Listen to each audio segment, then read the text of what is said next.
Creatures of the Night. It's your girl Tati. Let's talk about Ring of Honor. It was an hour and 7 minutes. Not an hour and 7 minutes of action, because they did spend quite some time showing us recaps from the pay-per-views and some things that happened after the pay-per-views. These promos that they had already been airing on social media, and they pretty much played the whole episode with that, with some matches sprinkled in or whatever to equal an hour and 7 minute show.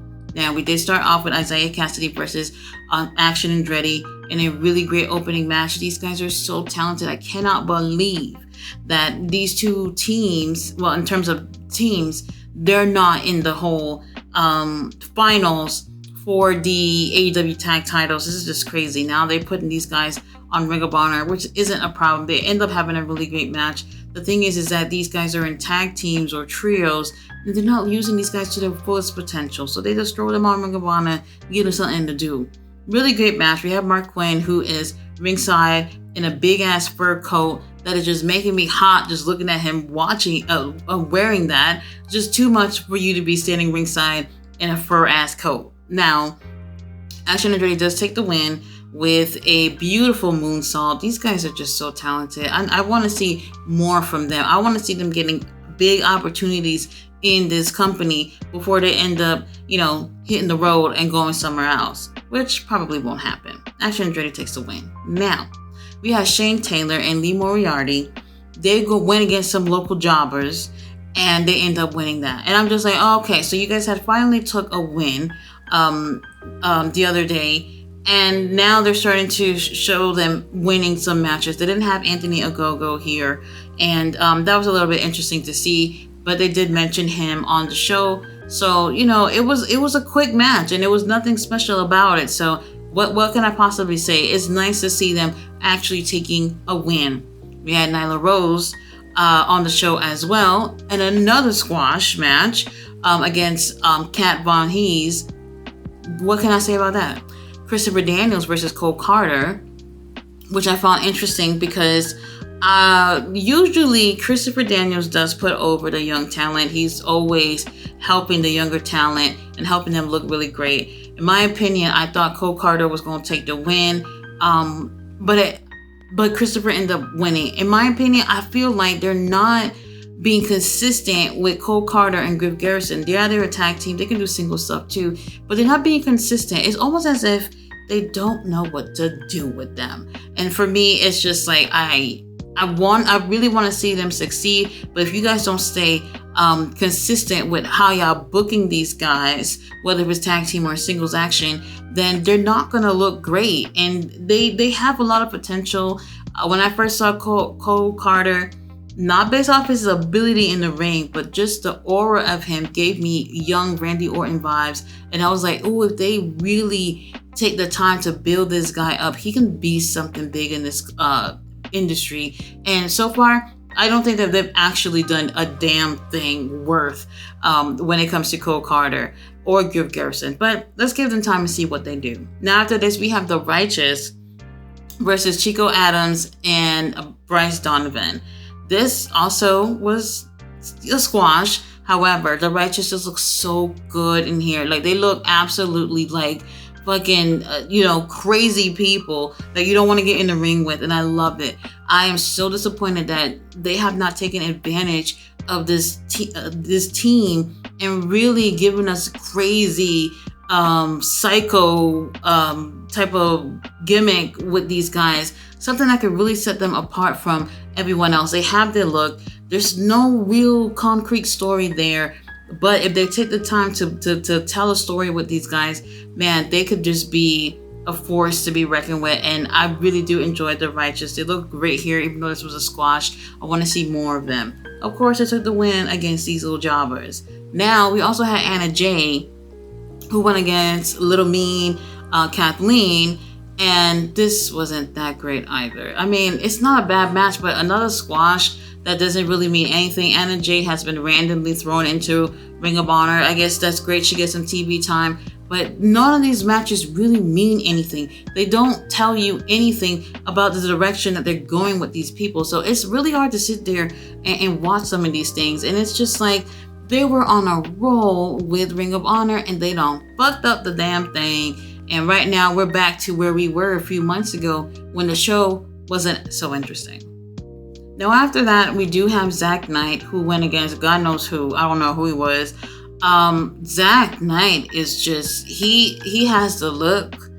I mean, I'm familiar with Zach. I want to see how things play out with him and other people in AEW, Ring of Honor, see where he fits in, you know, because someone could look really great somewhere else and then they go to another company and maybe they might get lost in the mix. I do believe that they are building him up to I don't know, be in AEW, not necessarily Ring of Honor, even though he did start off over there for a while before they started putting him on Ring of Honor TV. I mean, AEW TV.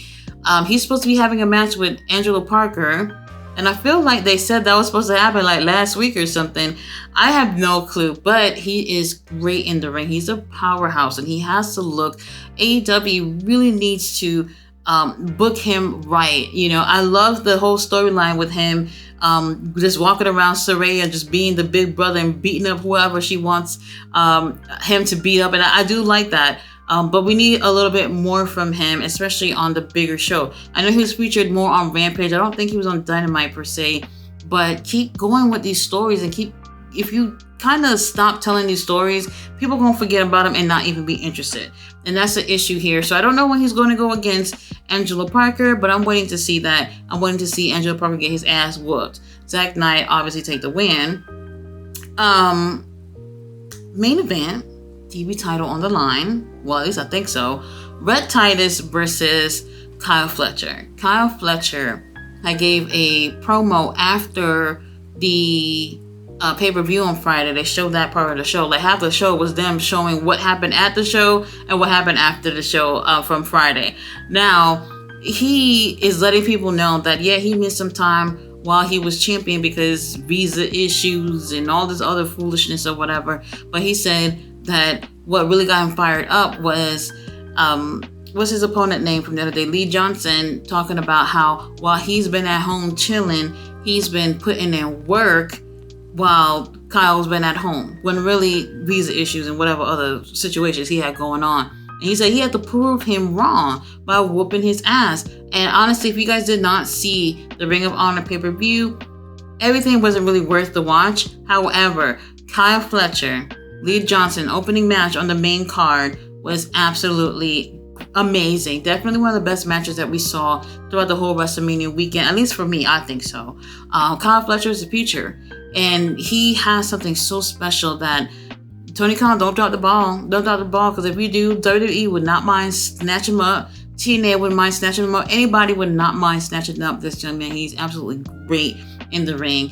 Rhett Titus, I do enjoy in the ring as well, but they use him pretty much as a jobber. Last time I remember seeing him is when on Rampage, when Ricky Starks and Big Bill had the street fight with Sammy Guevara and what's his name, Chris Jericho.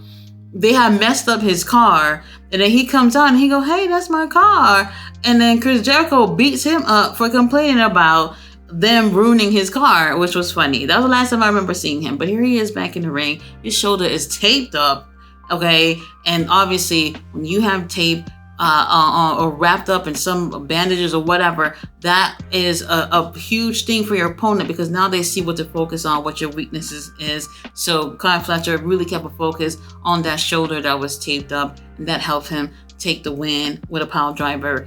Kyle Fletcher, amazing, amazing, amazing. Tony Khan, if you stop being petty with other companies and all that stuff and focus a little bit more and giving us like another 30 minutes for Ring of Honor, that would be nice.